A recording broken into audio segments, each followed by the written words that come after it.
Growing up in the 80s wasn't about bubble wrapped childhoods and participation trophies. It was about surviving things, having real fun, and all in all, the best time anyone could ask for. God, do I ever miss those days.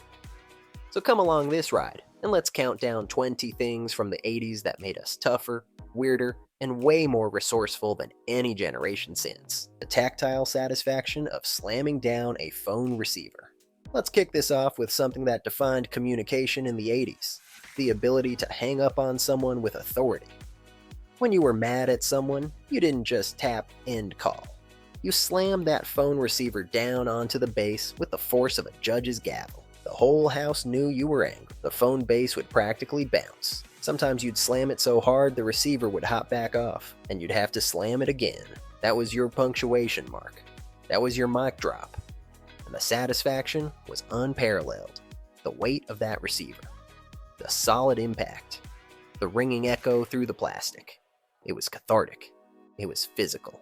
It was real. That phone receiver slam was communication at its most honest. And nothing has even come close since. The smell of freshly mimeographed worksheets. If you grew up in the 80s, you know exactly what I'm talking about. That purple ink, that chemical smell. Those worksheets that came out of the mimeograph machine still slightly damp and warm. The teacher would walk around handing them out, and you'd grab yours and immediately bring it to your face. Sniff, sniff. That weird, sharp, chemically smell that probably wasn't good for developing brains, but smelled absolutely amazing. 25 kids simultaneously huffing purple ink like it was the greatest thing ever invented. There was something about being the first to get that worksheet, still warm from the machine, the ink still fragrant. It was like getting bread fresh from the oven, except it was a math quiz. Mimeograph machines disappeared when photocopiers took over, and with them went one of childhood's simplest, strangest pleasures: garbage pail kids cards. Now let's talk about something that was pure, unapologetic rebellion. Garbage pail kids weren't just trading cards, they were chaos wrapped in wax paper. Atom Bomb with his mushroom cloud head, Nasty Nick picking his nose, Dead Ted looking like, well, Dead Ted. These weren't wholesome baseball players or inspiring role models. These were grotesque, hilarious parodies of those precious Cabbage Patch Kids. You'd tear open that pack at the corner store, and it was like Christmas morning every single time. The artwork was legitimately incredible. Detailed, creative, funny. Each card had an A and B version, with different names for the same image, which made collecting them even more addictive. The trading scene at recess? That was serious business.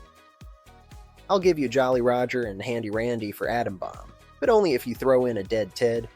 You'd negotiate like you were on Wall Street. Parents hated them. Schools banned them.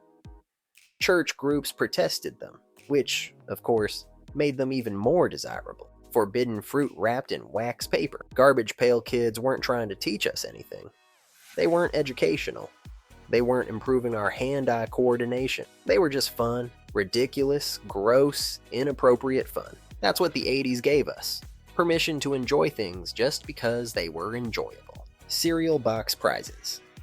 Actually in the box, remember when cereal wasn't just breakfast, it was a treasure hunt? You'd walk down the cereal aisle, and the decision wasn't just about what tasted good, it was about what prize was inside. Mom, can we get this one? It has a glow-in-the-dark yo-yo inside. And the prize wasn't a code to enter online or a mail-in offer that would arrive in 6 to 8 weeks. The prize was in the box, right there.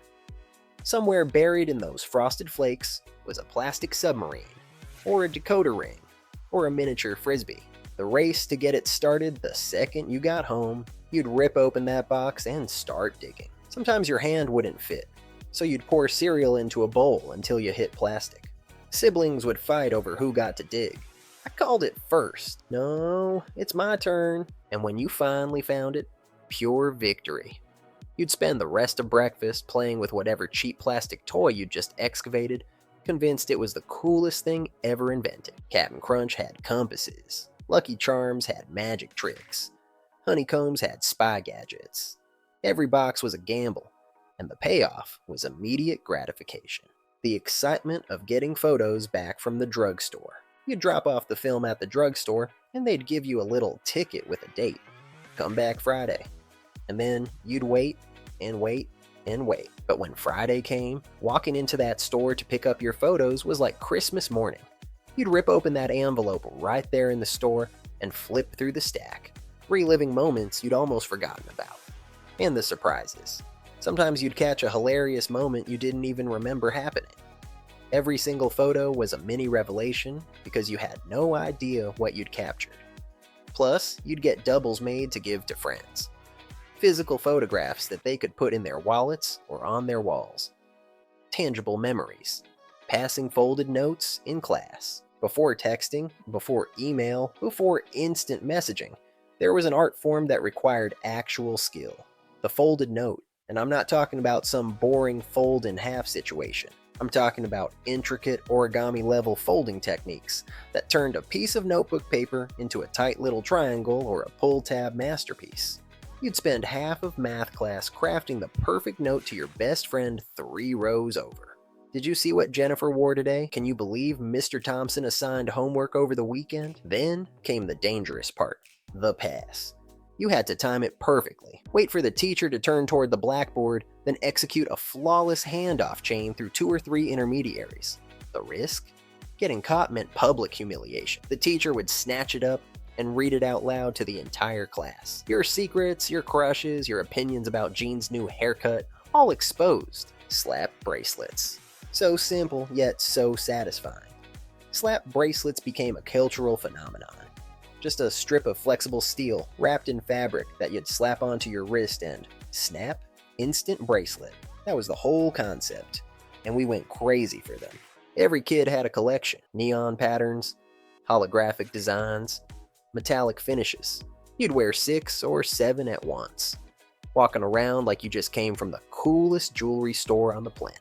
And the sound, that satisfying thwack when it wrapped around your wrist, pure dopamine. Of course, schools started banning them, something about them being dangerous or distracting, which just made them more desirable. Suddenly, slap bracelets became contraband. The 80s had this magical ability to turn the simplest things into phenomena. The Christmas toy catalog season. It's October 1983. You're sitting at the kitchen table. Your mom hands you something that might as well be the Holy Grail, the Sears Wish Book. Or maybe it was J.C. Penney. It didn't matter. What mattered was that you were holding 300 pages of pure possibility. This wasn't just a catalog. This was your Christmas strategy guide. You'd flip through every single page studying the toys like a scholar preparing for the biggest exam of your life. Transformers. G.I. Joe. Barbie's Dream House. He-Man's Castle Grayskull. Every page was a masterpiece. And the ritual? You'd get your pen and write "really want this" in the margins. Some kids would rank their choices. Then you'd present your carefully annotated catalog to your parents, like you were pitching a business proposal. And you'd wait. The anticipation between October and December 25th was delicious torture. Would you get the big item? Would Santa come through? Prank calling with complete anonymity. Before caller ID ruined everything, there was a golden age of communication, prank calling. You could call literally anyone, say literally anything, and they had absolutely no idea who you were. None. You were a ghost, an anonymous voice causing harmless chaos across telephone lines. Is your refrigerator running? Yeah? Better go catch it. Ah, yes, a classic. Never got old. You and your friends would huddle around the landline in someone's basement, barely containing your giggles as you dialed random numbers from the phone book. The phone book. You'd pick a name that sounded funny and just go for it. Hello, is Mr. Wall there? Can I speak to Mr. Wall? Well then, what's holding up your ceiling? Click. Eruption of laughter. You'd laugh so hard you couldn't breathe. The beauty was in the simplicity. No technology required beyond a rotary phone. No apps. No 67. Just pure, unfiltered mischief. And you know what? Nobody got hurt. Saturday morning cartoons as sacred ritual. Saturday morning cartoons weren't just something you watched. They were an event, a ritual, a non-negotiable part of childhood that required zero parental involvement. You'd wake up at 7 a.m. on your own without an alarm. and race to the TV. No scrolling through endless options. No decision paralysis. You turned to ABC, NBC, or CBS, and you watched whatever they gave you, and you were grateful. The lineup was legendary. Transformers, G.I. Joe, Smurfs, Scooby-Doo, Muppet Babies. 3 solid hours of pure animated excellence, interrupted only by the most aggressively chaotic toy commercials ever created. And those commercials, they were half the fun. Transformers, more than meets the eye. You can still hear it, can't you? Here's the thing. It ended. At 10 a.m., it was over. Done. No more cartoons until next Saturday. That scarcity made it special. You didn't take it for granted because you couldn't just pull up YouTube and watch whatever you wanted whenever you wanted. The sheer anarchy of arcade social dynamics. Arcades in the 80s weren't just places to play video games, they were social ecosystems with their own rules, hierarchies, and currencies. You walked into that dimly lit room and you entered a different world. The sounds, the flashing lights. The smell of carpet that had absorbed 10,000 spilled sodas. And the social dynamics? Absolutely wild. You'd walk up to Pac-Man or Street Fighter 2, and if someone was already playing, you put your quarter on the glass. That quarter meant, I've got next. It was an unspoken rule, universally understood. No apps, no reservations, just your quarter claiming your spot in line. And if you got a high score, you got to enter your 3 initials for everyone to see. That was your legacy. Defending your high score meant something. It meant skill. It meant status. Card catalogs at the library. Let's talk about something that required actual effort. Finding a book at the library. The card catalog was a beautiful piece of furniture. Rows and rows of little wooden drawers filled with index cards. Each card had the book's title, author, and that magical Dewey Decimal number that would lead you to its exact location. You'd pull open a drawer, and that sound, that satisfying wooden slide, flip through the cards, write down the call number on a tiny piece of paper with a tiny pencil, and then go hunting through the stacks. It was a treasure hunt every single time. There was something deeply satisfying about the whole process. The tactile experience of those cards, the smell of old paper, the quiet concentration of everyone in the library actually looking for things instead of staring at screens.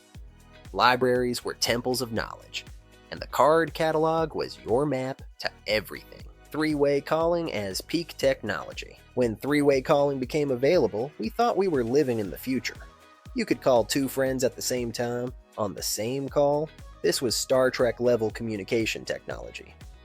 Suddenly, every conversation became a conference. You'd call your best friend, then secretly add another person to the line without them knowing. The drama potential was unlimited. Hold on, let me add Sarah.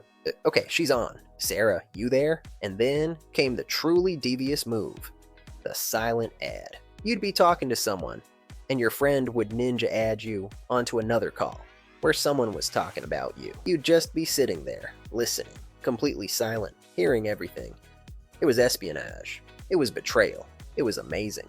3-way calling taught us negotiation skills, conflict resolution, and the importance of being careful what you say because you never knew who might be listening. Trapper keepers and personal expression. Let's talk about the most important decision you'd make all year.